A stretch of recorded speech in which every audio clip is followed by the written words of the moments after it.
Des tas de fumier en bout de champ interdits en raison du risque de pollution par ruissellement ou infiltration. Une directive de la Direction générale de l'environnement du canton de Vaud, mise à jour en décembre 2020, qui entre en vigueur cet hiver.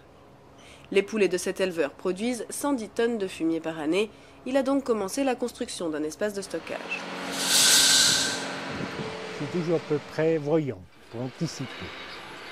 C'est un bâtiment qui vient presque même hauteur que celle-là. Il y a des murs 2,50 m de haut. Après, une charpente en bois qui fait encore une fois à peu près 1,50 m. Mais on laisse les côtés ouverts pour que ça puisse s'aérer. Mais j'ai dû mettre un récupérateur liquide, si au cas où il y a du liquide. Mais le fumier poulet qui est sec, il n'y a jamais de liquide, sauf s'il pleut dedans. Pour moi, il n'y a pas de sens, mais on le fait. Un total de 130 000 francs, avec une aide de 30 % dans le cadre des améliorations foncières. Cette fumière de 70 m² lui permettra de stocker environ 6 mois.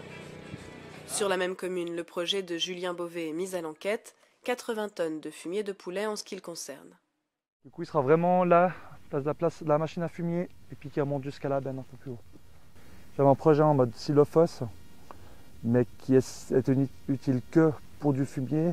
Par contre, en partant sur un projet en gare fermée 3 côtés, il sera plus facile à utiliser d'une autre façon si on ne sait pas ce que l'avenir nous réserve, s'il y a un changement d'affectation du projet. La directive sur le stockage du fumier va de pair avec celle qui interdit l'épandage d'engrais de ferme en période hivernale. Toutes deux peuvent encore faire l'objet de dérogations préfectorales cet hiver, le temps pour les agriculteurs de s'adapter, mais la refonte des directives sera effective au deuxième semestre 2022.